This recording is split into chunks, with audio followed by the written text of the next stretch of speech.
Selamat pagi pemirsa, apa kabar Anda di pagi hari ini? Senang sekali, saya Graciela Taime dapat menjumpai Anda dalam Berita Papua.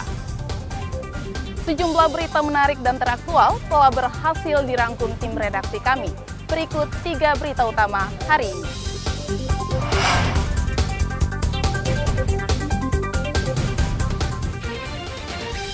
Protes banyaknya taksi online, ratusan supir angkot mogok beroperasi. Pertikaian belum usai, polisi desak 2 suku di Nabire segera damai.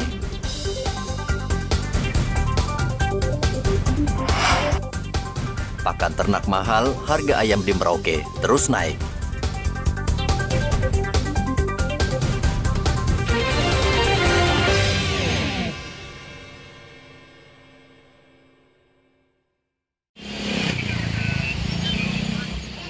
Ratusan sopir angkutan kota dari berbagai trayek di kota Jayapura Selasa kemarin berunjuk rasa dengan mogok beroperasi.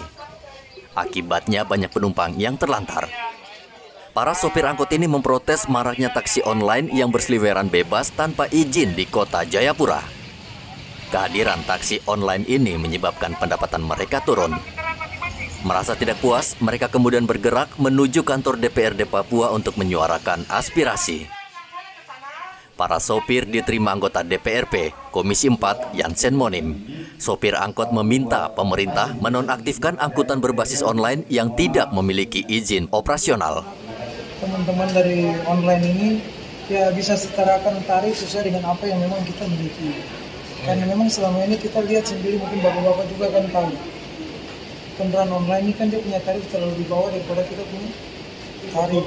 Jadi akhirnya jadi bumerang untuk kita di lapangan sana, mata pencarian kita cuma sekedar aja kita bisa bawa kendaraan, jadi pendapatan untuk keluarga di rumah sana tidak ada. Dan memang yang kita mengharapkan itu untuk bagaimana dari teman-teman dari online itu ya legalitasnya yang kita tuntut, karena ya ini zaman yang memang sudah harus ada perkembangan kan. Kita tidak bisa mau pungkiri ini zaman, tapi ya tolonglah kalau memang kita mau sama-sama cari rezeki kita sebagai anak negeri, ya bagaimana kita ikut aturan main. Jangan semua di belakang sana main sembunyi-sembunyi. DPRD berjanji akan menindaklanjuti aspirasi para sopir angkot ini. Aspirasi ini kita terima, tetapi saya mohon bapak-bapak supir ini tetap harus melayani masyarakat. Sambil kita akan tindak lanjuti aspirasi bapak-bapak hari ini. Jadi aspirasi ini kita akan karena Pak Ketua DPR saat ini ada di luar kota ya. Tunggu beliau datang, kami akan laporkan tindak lanjutnya depan bagaimana. Karena mereka tadi secara apa ya kami sudah minta tidak boleh mogok. Nanti ini serahkan nanti kita. Tepat hari ini kalian datang ke sini itu tepat. Ini tempatnya. Karena Komisi 4 yang berurusan dengan dinas-dinas terkait itu nanti Komisi 4 akan panggil. Setelah puas mendapatkan jawaban dan janji, para pengunjuk rasa kemudian bubar dan kembali bekerja mengantar penumpang. Dari kota Jayapura, Papua, Arthur melaporkan. Pasca bentrokan, pemerintah Kabupaten Nabire bersama TNI, Polri, dan para tokoh berupaya mendamaikan 2 kelompok warga yang bertikai. Pertemuan dilakukan di kantor distrik Uapa untuk mencari penyelesaian yang tepat bagi kedua belah pihak karena konflik menelan korban jiwa dan kerusakan. Kabid Humas Polda Papua Kombes Ignatius Beni Adi Prabowo meminta 2 suku agar segera berdamai sehingga tidak ada lagi korban yang timbul akibat pertikaian. Dari kejadian pembakaran serta mengakibatkan kerugian bagi masyarakat. Kami juga mengimbau pada masyarakat untuk tetap tenang dan kembali ke tempat masing-masing atau berdiam diri di tempat masing-masing untuk menjaga situasi Kamtibmas. Kami juga minta kepada para tokoh maupun yang diberikan tanggung jawab di masing-masing kelompok untuk bisa membantu kami dalam mengendalikan warganya sehingga keamanan dapat tercipta di Kabupaten Nabire. Serta aktivitas dapat berjalan kembali seperti pusat perbelanjaan, perkantoran, dan sekolah. Pertikaian antara dua suku, Dani dan Me, di Nabire menyebabkan 2 orang meninggal dunia dan 8 orang lainnya luka akibat terkena panah.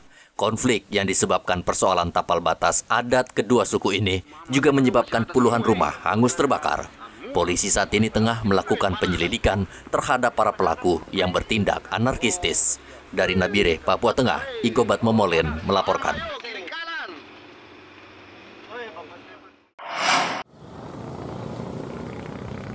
Bulog Merauke, Papua Selatan mendatangkan beras 150 ton dari Surabaya untuk mengatasi krisis beras yang terjadi beberapa pekan terakhir.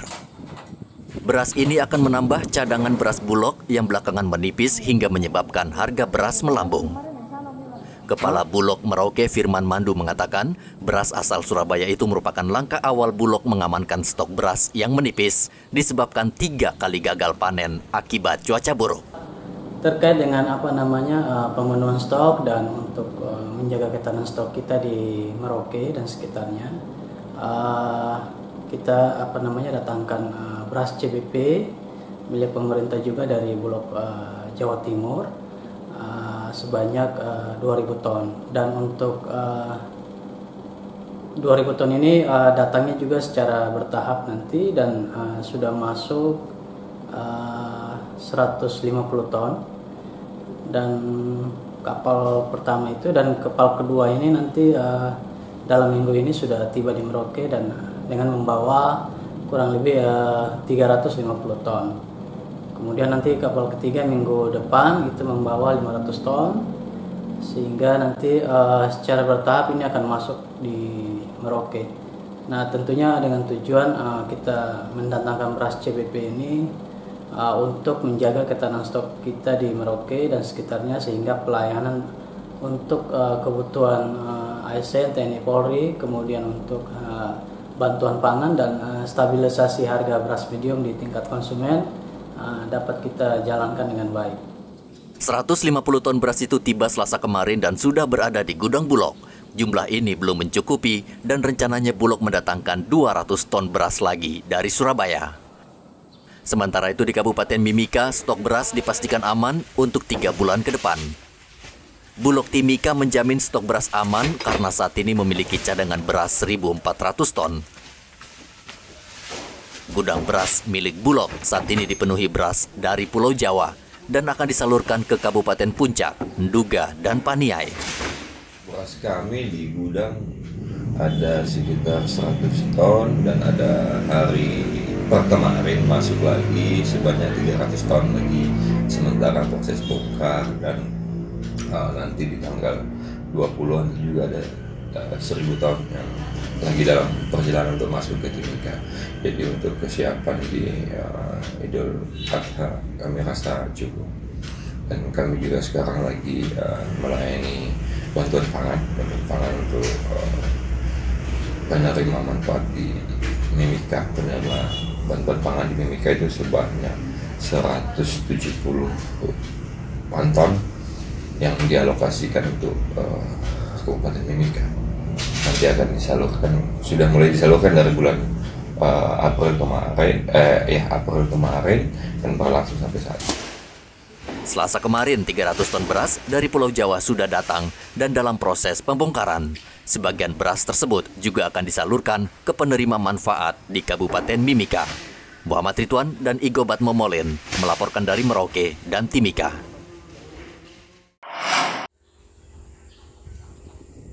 Menjelang Idul Adha, pemerintah Kabupaten Mimika memperketat pasokan sapi dari luar untuk mencegah wabah virus LSD yang menyerang hewan ternak. Saat ini hewan ternak sapi sudah mulai banyak diperdagangkan untuk kurban, namun warga diminta untuk lebih selektif membeli. Salah satu peternak sapi di Timika, Ahmad Sawin, mendatangkan sapi dari luar Timika, namun ia menerapkan prosedur ketat seperti karantina dan pengawasan langsung dari Dinas Peternakan. Menurut Sawin, sapi miliknya juga divaksin agar terbebas dari serangan penyakit. Rata-rata saya datangkan dari Maluku, dari Seramun ke Utara, Maluku Tengah. Ada 190-an. 200 kemarin ada mati di kapal, 8 ekor. Sudah. Kita sudah urus proses perizinan ini mulai bulan Januari tabung sapi, kita uji penyakit PMK kukutan mulut di Maros, kita uji PCR di Surabaya. Itu hasilnya dinyatakan sapi ini sehat, baru kita minta rekomendasi dari Timika kita minta ke Papua Tengah Nabire, diberikan izin rekomendasi pemasukan, baru kita masukkan. Sapi dikarantinakan di Seram, di sini dikarantinakan, sudah memenuhi syarat, tidak sehat. Ini sapi-sapi yang disiapkan untuk lebaran haji? Iya betul, untuk lebaran haji. Bupati Kabupaten Mimika Johannes Retop meminta peternak sapi memperhatikan ketentuan mendatangkan sapi dari luar daerah. Retop mengatakan salah satu syarat pengusaha harus memiliki rekomendasi dari pemerintah kabupaten dan provinsi Papua Tengah serta memiliki surat keterangan bebas penyakit dari daerah asal sapi. Ada beberapa persyaratan sekali lagi yang harus menjadi standar untuk bisa masuk di Mimika. Yang pertama, sekali lagi, harus ada rekomendasi dari Kabupaten Mimika untuk boleh masuk. Yang kedua, harus ada rekomendasi dari Papua Tengah. Dan yang ketiga, harus dia mendapatkan rekomendasi dan juga surat keterangan bebas penyakit dari daerah setempat. Nah, kalau ada surat bebas dari daerah setempat tersebut, baru Mimika bisa mengeluarkan rekomendasi dan ke Provinsi Papua Tengah bisa mengeluarkan rekomendasi untuk sapinya masuk. Jadi dalam rangka Idul Adha ini kami antisipasi benar, walaupun sebenarnya untuk LSD ini, LSF ini sebenarnya masih bebas di Papua. Saat ini belum ada kasus penyakit LSD yang menyerang hewan ternak sapi di Kabupaten Mimika. Ciri penyakit ini antara lain timbul benjolan di kulit sapi serta demam dan nafsu makan yang berkurang. Dari Mimika, Papua Tengah, Igobat Momolin melaporkan.